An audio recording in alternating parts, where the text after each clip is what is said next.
Friend, आज हम लोग स्टार्ट करते हैं क्वेश्चन नंबर 9। नगीन पब्लिकेशन एक्सरसाइज आपकी चल रही थी 7D। क्लियर। अब देखिए पहला क्वेश्चन मैंने लिखा आपके पास x अपान रूट के अंदर 1 + x²। ठीक है। अब इसमें से आपको दिमाग लगाना होगा कि किसको आप x मानेंगे तो बेनिफिट होने वाला है। ये कार्य आप तभी कर पाएंगे जब बार बार क्वेश्चन को प्रैक्टिस करते रहेंगे। चलिए मैं ये मानने वाला कार्य को मैं इस साइड कर देता हूँ। लेट अब मैं मान लेता हूँ नीचे वाले पूरे भाग को, मतलब 1 + x² बराबर कितना मान लिया आपने t। वो आपको पता है जैसे ही आप t मानते हो उससे इसका आप डिफ्रेंशिएट कराते हो, differentiate with respect to x। Clear है बात। इतना करने के बाद आप अपनी तरफ से इतना ऐड करते हो और फिर इस प्लेस में 1 + x² बराबर dt अपान dx। ये बात समझ में आई कि नहीं है? कहने का मतलब d अपान dx ये आता है तब जब आप differentiate with respect to x लिख देते हो। क्लियर। अब आप डिफ्रेंशिएट इसका अलग अलग करा दोगे। जब अलग अलग कराओगे तो ddx ऑफ 1 अलग हो जाएगा प्लस ddx ऑफ x² ये अलग हो जाएगा बराबर dt अपान dx में कोई चेंजिंग नहीं होने वाला है। इस बात को आप याद रखना। ठीक। इसकी वैल्यू 0 होगी क्योंकि आप जानते हो कि ये c कांस्टेंट, मतलब ये आपका एक जो है कांस्टेंट है और कांस्टेंट की वैल्यू ऑलवेज 0 होती है। अब ये है आपका ddx of x²। ddx of x² क्या होता है? x, मतलब 2x हो जाता है। और ये कैसे होता है तो ये आपको आना चाहिए। चलो -1 लिख देते हैं बराबर dt अपान dx। देखो ये कैसे आया मैं आपको समझा देता हूँ। देखिए इस जगह पे लिखता हूँ। मेरे पास एक फार्मूला होता है ddx ऑफ x की पावर n बराबर, इसका फार्मूला होता है n x की पावर n-1। क्लियर। देखिए ध्यान से। अब इसमें x की प्लेस में तो x है बट ये n का वैल्यू क्या लेंगे आप? 2। जब n की वैल्यू 2 लेंगे तो उस कंडीशन में ये n मतलब कितना आपको दिख रहा होगा? 2, तो मैंने 2 ले लिया। x दिख रहा तो मैंने x ले लिया। फिर n की प्लेस से फिर कितना लेंगे आप? 2, तो आप लिखेंगे 2 - 1। तो ये आ गया आपका पूरा। अब इसको सॉल्व करने के बाद कितना आ गया? यहाँ पर टोटली आएगा 2x और dx बराबर dt। मुझे उम्मीद की समझ में आया होगा आपको। ये तो भाग वाला आप इस साइड लेके आए और इसमें से 2 में से घटा दिया तो 1 बच गया, 1 लिखने की जरूरत नहीं है। यानी x dx बराबर dt अपान कितना आया? 2। अब मुझे उम्मीद है कि आप इस बात को समझ पाएंगे होंगे बहुत अच्छे से। आप क्वेश्चन में आते वैल्यू पुट कराते हैं, यानी x ds आपको दिख रहा होगा। x dx किसके बराबर है? dt अपान 2 के। आओ पहले लिखो 1/√, के अंदर t और यहाँ से थोड़ा सा लिख दीजिएगा आप dt अपान 2। बात समझ पा रहे हैं कि नहीं समझ पा रहे हैं? अब ये dt अपान 2 मतलब ये है, इसको आप 1/2 बाहर ले सकते हो। 1/2 मैंने बाहर ले लिया तो बचा कितना? 1/√, के अंदर t। अब t लिख दिया। फिर उसके बाद चलिए अब आप इतना लिख लिया होगा dt। क्लियर। ध्यान से देखिए, आप सभी को पता है कि ये 1/t की वैल्यू 1/2 पावर 1/2 कैसे किया आपने? ये जो रूट लिखा, रूट को आप 1/2 लिख सकते हो। ये सभी को बात समझ में आ रही होगी। अब 1/2 उसके बाद अब इतना कर लिया आपने तो देखिए आगे ये जब ऊपर जाएगा तो नेगेटिव हो जाना है। इंटीग्रेशन t की पावर -1/2 आएगा और ये हो जाएगा आपका dt। क्लियर। अब आप इस जगह पे एक फार्मूला अप्लाई करा देंगे। फार्मूला होगा इंटीग्रेशन हो जाएगा x की पावर n dx बराबर हो जाएगा आपका x की पावर n+1/n+1 प्लस का c। ये बात आप सभी को समझ में आ रही होगी। चलिए अब यूज़ करा देते इस जगह पे फार्मूला। यहाँ देखना ये x की जगह पे t होगा और n की जगह पे -1/2 होगा। अब इस प्लेस में पुट कराएंगे तो सबसे पहली बात ये 1/2 आप लिखते चलो। 1/2 लिखो। x मतलब t की पावर आप लिखेंगे n की जगह पे -1/2 प्लस का 1 बटे में आ जाओ, यहाँ पे गुणा लगा लो। बटे में n मतलब आपको दिख रहा होगा -1/2 प्लस का 1 प्लस का c। ये बात समझ में आ रही होगी। अब 1/2 लिखो, गुणे में ध्यान से देखो, ऊपर वाले को सॉल्व करो। 2 1 कम 2 में से घटा दो -1 तो बचेगा प्लस का 1 और प्लस का 1 मतलब 1/2 और बटे में आएगा इसका भी 1/2 आएगा प्लस का c। अब ये जो 2 है पलट के ऊपर चला जाएगा, नहीं कि 2 आ जाएगा यहाँ पे और t की पावर 1/2 प्लस का आएगा c। इस 2 से 2 को कट कर देंगे आप और ये 1/2 का मतलब होता है रूट, यानी कि t आ जाएगा प्लस का सी आ जाएगा। और आपको पता है टी आप किसके बराबर लिए थे, तो आप देख पा रहे होंगे टी लिया था 1 + x², यानी यहाँ हो जाएगा 1 + x² प्लस का सी। यही तुम्हारा फाइनल आंसर है। देखो अगर ये बात किसी को समझ में ना आई हो तो मैं इस बात को समझा देता हूँ इस जगह पे। देखिए इस जगह पे दिखता होगा आपको, यानी -1/2 प्लस का आप 1 लिखा है, इसके नीचे आप 1 मान सकते हो। अब इसका हर 2 है तो आप इसको भी 2 से ऊपर नीचे गुणा कराओ।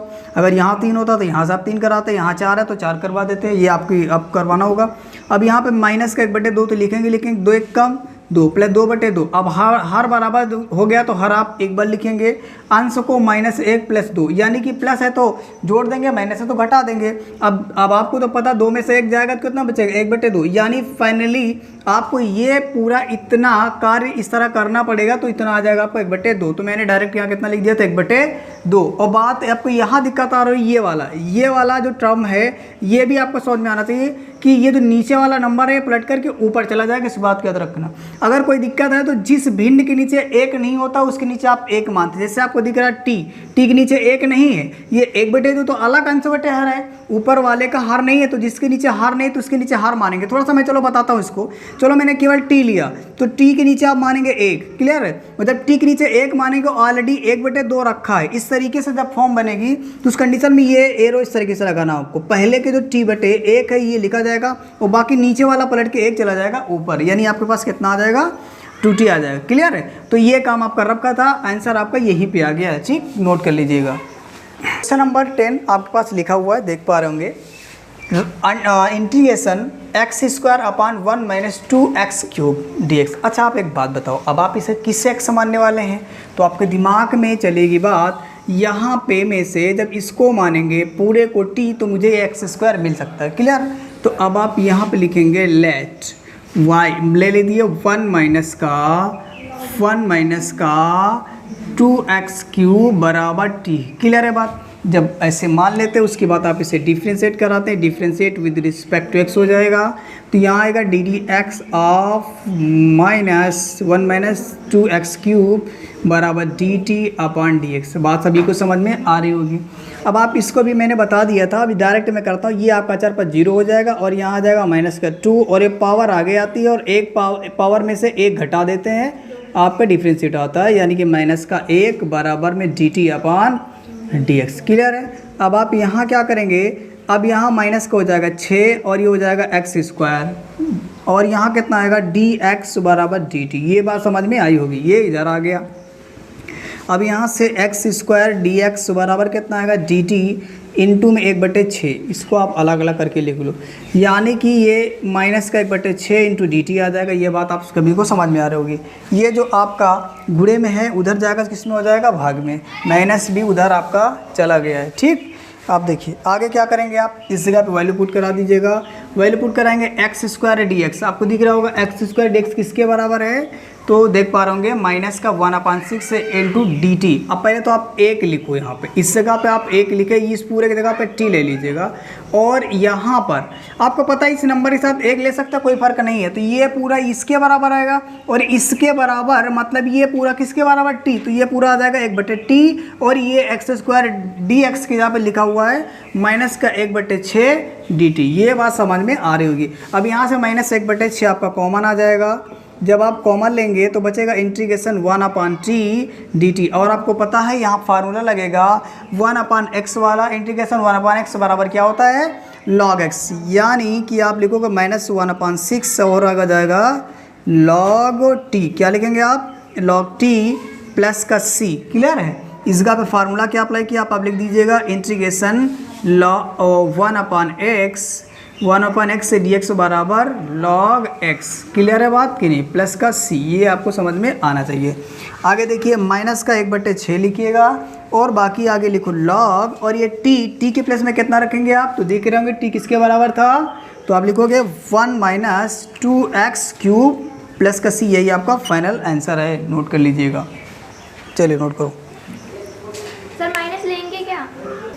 हाय स्टूडेंट, आपके पास क्वेश्चन नंबर 11 लिखा हुआ है, जैसा कि आप देख पा रहे हैं इस क्वेश्चन में कुछ अलग होगा। देखिए जैसे आपको दिख रहा है यहाँ पे, आपकी बार मानने का कुछ तरीका आपको बदलना पड़ेगा, अदरवाइज आंसर आपका नहीं आएगा। कैसे आएगा मैं आपको बताता हूँ।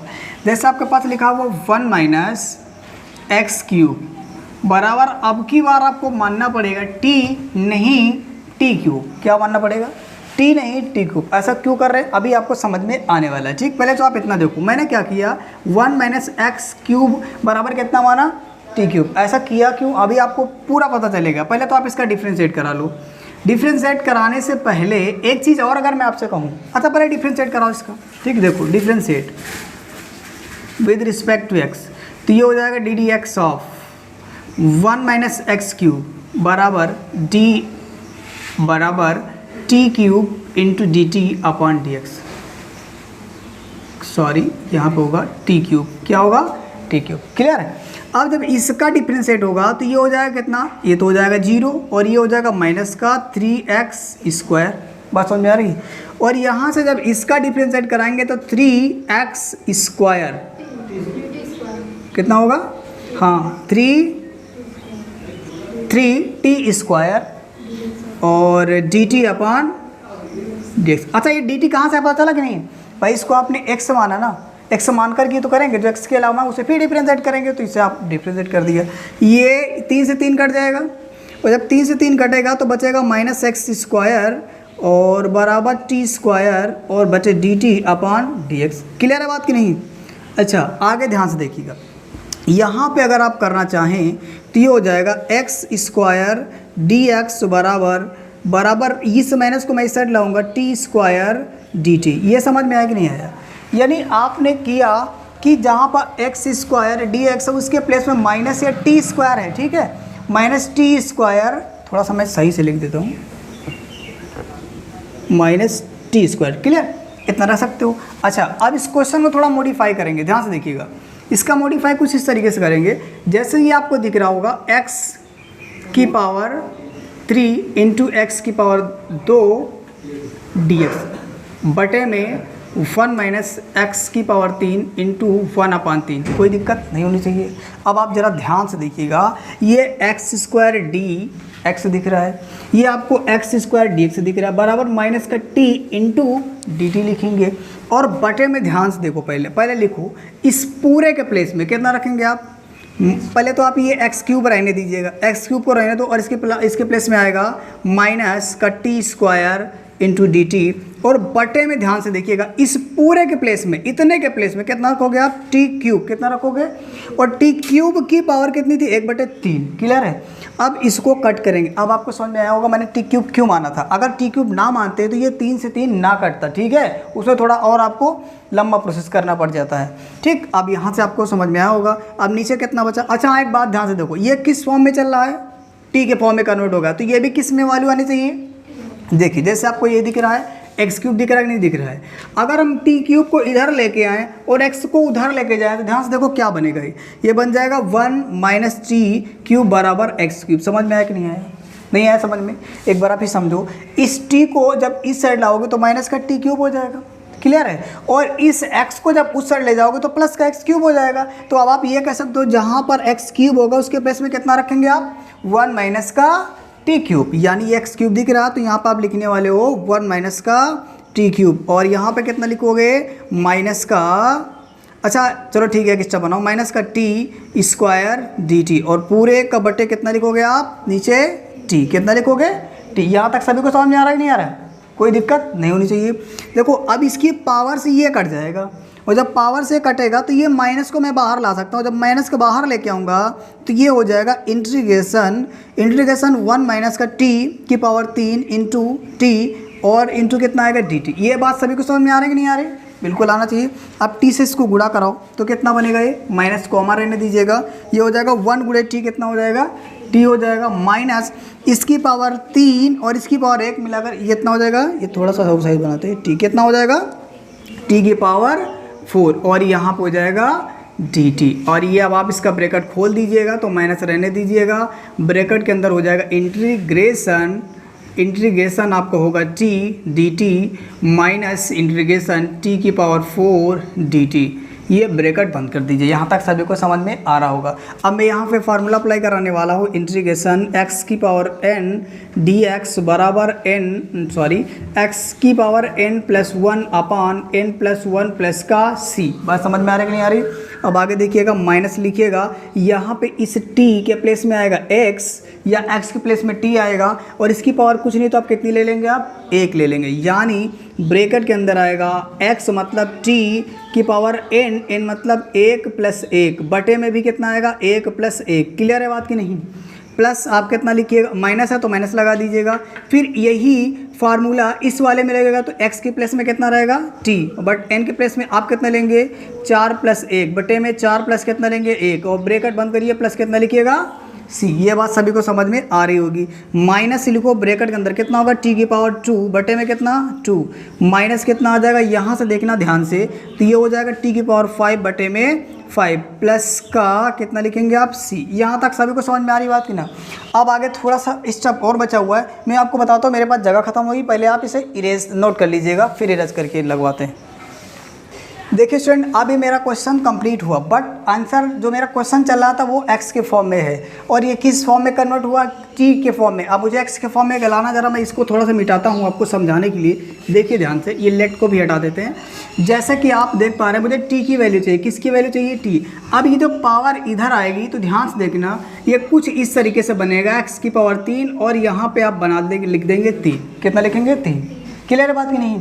तो अब ये t की वैल्यू, मैंने किसकी वैल्यू निकाल लिया t। अब जहाँ पर t होगा उसकी जगह कितना लिखेंगे 3√1 माइनस एक्स क्यूब। क्लियर है बात की नहीं। देखो अब इस जगह पे, और हाँ एक बात आप याद रखिएगा, इस फॉर्म को आप इस तरीके से भी ले सकते हो, यानी कि 1 माइनस एक्स क्यूब की पावर 1/3 बराबर टी क्यूब। क्लियर है बात। अब आप डायरेक्ट ये कह सकते हो कि जहाँ पर t है उसकी जगह पे 1 माइनस एक्स की पावर 3 की होल पावर 1/3 रख सकते हो। कैसे, देखिए आ जाओ इधर, यहाँ लिखना होगा, माइनस तो आपको लिखना ही होगा। पहले लिखेंगे t मतलब t बोले तो आप देख पा रहे होंगे 1 माइनस का x की पावर 3 की पावर 1/3 और की पावर कितनी लिखेंगे आप 2। थोड़ा सा मैं अच्छा और लिख देता हूँ, की पावर आपने कितनी लिख दी 2। क्लियर है बात की नहीं। अब आपको समझ में आना चाहिए। अब यहाँ पे आ जाओ, माइनस लगा दो, t की वैल्यू आप देख पा रहे हैं 1 माइनस एक्स की पावर 3 की होल पावर 1/3 टोटल की पावर, फिर आप लगाएंगे कितना, तो आप देख पा रहे हैं कितना लिखेंगे 5 लिख देंगे, ब्रैकेट को बंद करेंगे, प्लस कितना लिखेंगे c। अच्छा जी हाँ जी हाँ जी हाँ जी हाँ जी हाँ, इसका अपान 5 रहेगा। ठीक है। अब तो देखिए, अच्छा इसका बटे 2 छूट गया था। ठीक, अब देखिए राइट, यहाँ पे आप क्या हो जाएगा, माइनस रहने दीजिए। अब पावर को आपस में क्या कराएंगे आप गुणा, जब गुणा कराएंगे तो हो जाएगा 1 माइनस एक्स की पावर 3 की पावर 1/3 का गुणा किससे कराओगे आप 2 से, और इसका बटे 2 रहने दीजिएगा, कोई दिक्कत वाली बात नहीं है। आगे बढ़ाओ, माइनस लिखो और यहाँ पे लिखोगे 1 माइनस एक्स की पावर 3 की पावर 1/3 का गुणा किससे कराओगे आप 5 से, और बटे में कितना लिखोगे 5 प्लस, अच्छा ब्रैकेट पहले बंद करो, फिर लिखोगे आप प्लस का c। ठीक है, माइनस ही लिखो। अब यहीं पे तुम्हारा आ गया आंसर। थोड़ा सा देखिएगा, इसका जब 2 से गुणा करा हुआ x है तो 2 1 कम 2, यानी 1 माइनस एक्स क्यूब की पावर 2/3 और बटे में कितना आएगा 2, माइनस इसका जब इससे गुणा करो 5 1 कम 5, यानी कि अंश का गुणांश सही करेंगे। ठीक है, तो यहाँ हो जाएगा कितना 1 माइनस एक्स की पावर 3 की पावर 5/3 बटे में कितना आएगा 5 और ब्रैकेट बंद करो, प्लस कितना आएगा c। यही तुम्हारा आंसर। अगर ये आंसर ना आए तो फिर क्या करेंगे आप, इस माइनस से इसको गुणा कर देंगे तो ये वाली संख्या पहले आ जाएगी और ये वाली चली जाएगी बाद में, तब भी आपका आंसर करेक्ट होगा। ओके, देखिए यदि आपको वीडियो समझ में आया तो मेरे वीडियो को आप लाइक करिएगा, चैनल को सब्सक्राइब करिएगा। धन्यवाद।